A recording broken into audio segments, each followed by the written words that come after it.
I just hit 2,000 positive feedback. No negatives, no neutrals. Many have tried. Many have stepped to the champ and have fallen before my customer service prowess.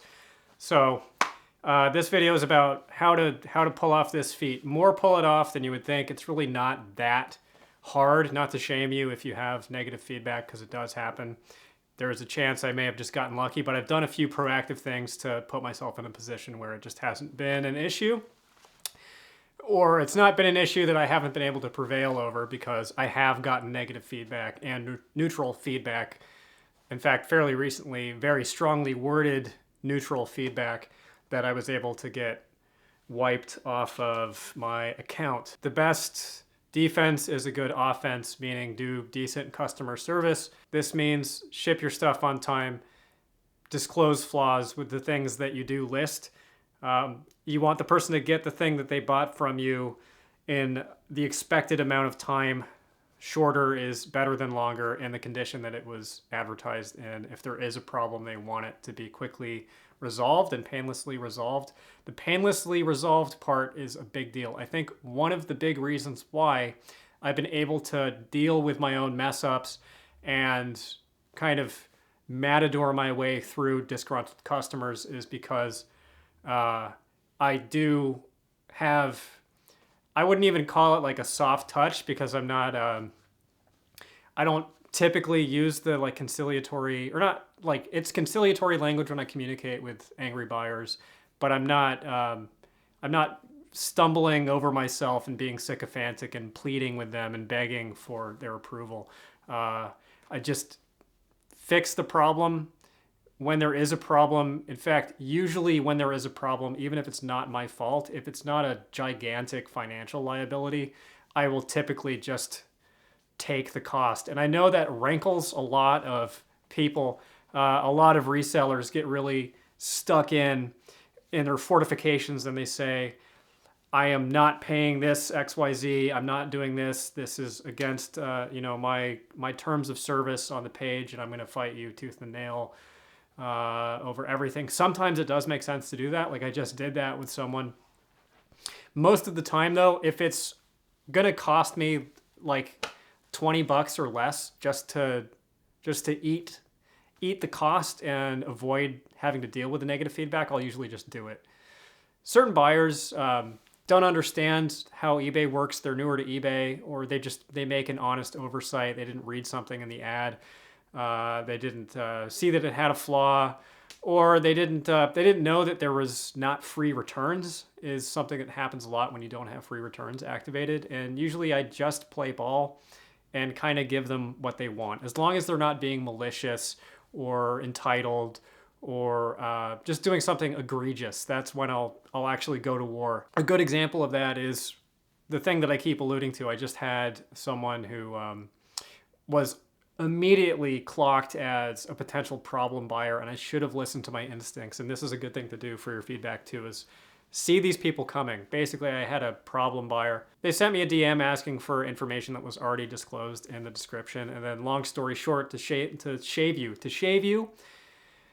clean, to save you all of the nitty gritty back and forth of he said, she said, the thing was paid for late and then shipped out on time, and then I got a pissed off message saying that I failed to follow instructions, and how dare I, because I was meant to have waited for a week to ship it, because they sent me some message that wound up in the ether that I never even saw.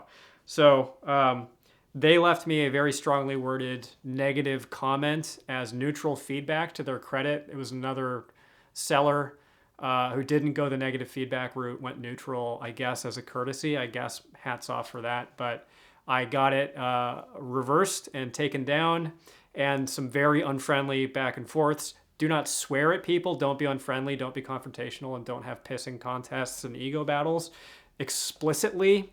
Use your judo. Use the force of you simply winning instead of trash talking people, because that can get you in trouble with eBay. But anyway, I won. I got it reversed, and I've had a few negative feedbacks in my time, and all of them have gotten reversed. Customer service at least in my history, in my case, has always taken my side in these disputes. And that's not something that I hear said ever about eBay. Everybody says, eBay is going to stab you in the back and kick you in the shins and set fire to your house as a seller.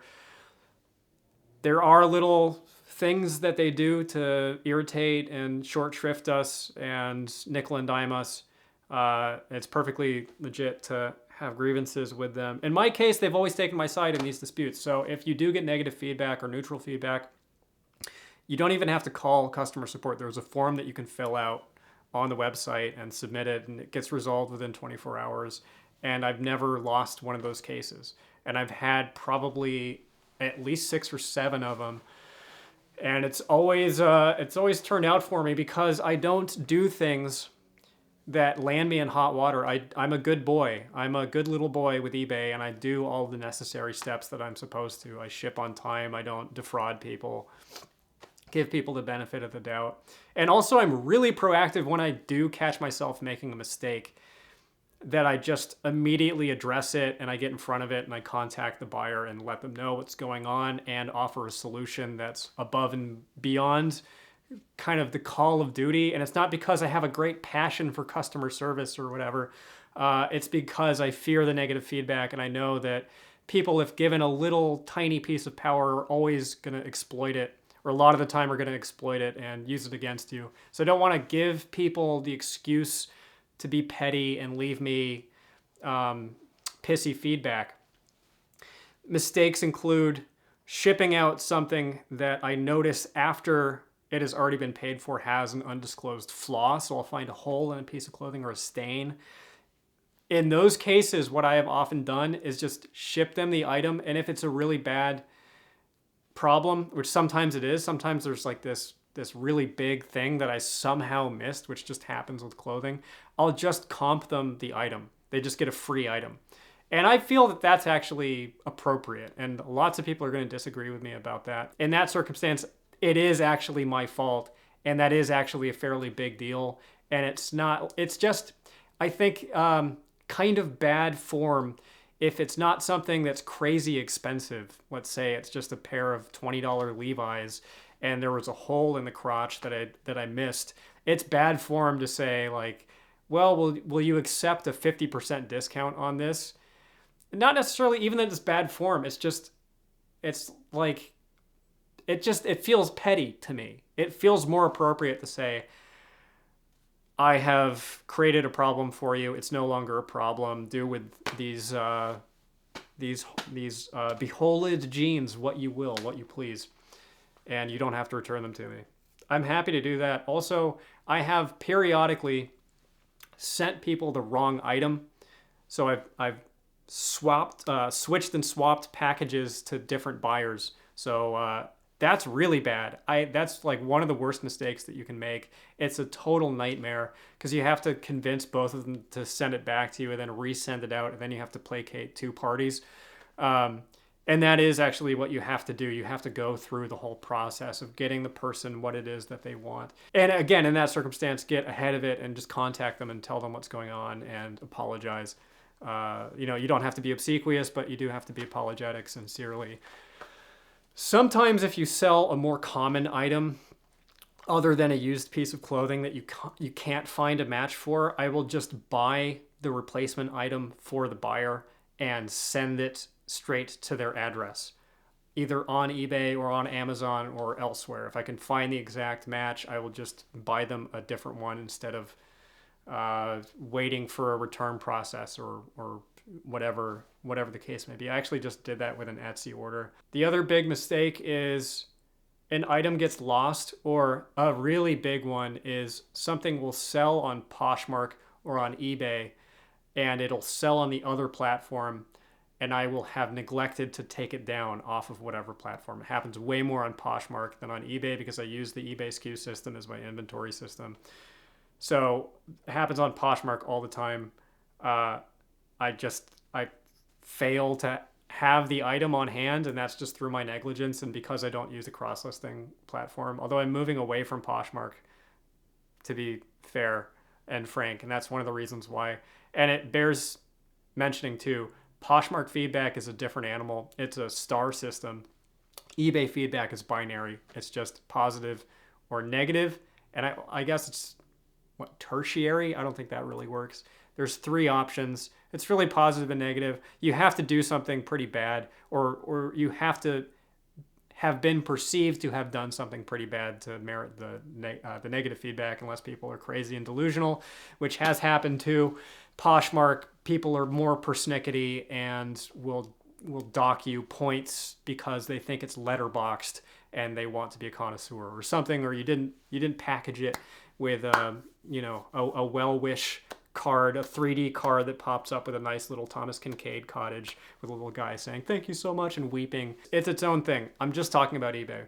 So whatever mistake it is that I happen to have made, I will own up to it immediately before they even notice, and will provide a solution before they ask for one.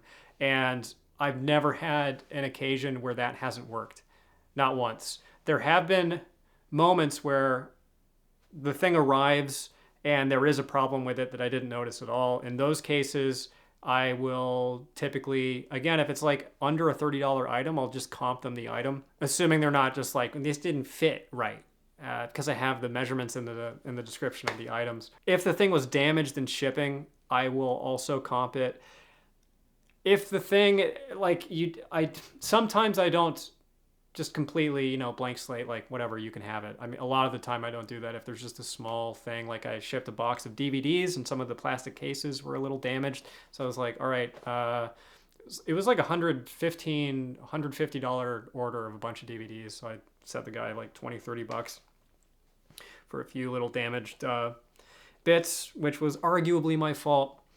So this covers most problems. There are the rogue agents, just the maniac assholes who, they found some research chemical drug from South America and they decided to buy a Madewell sweater. If they leave you negative feedback and it's just manic and it doesn't make sense and it's just crazy talk, eBay will take it down. Here's a neat trick.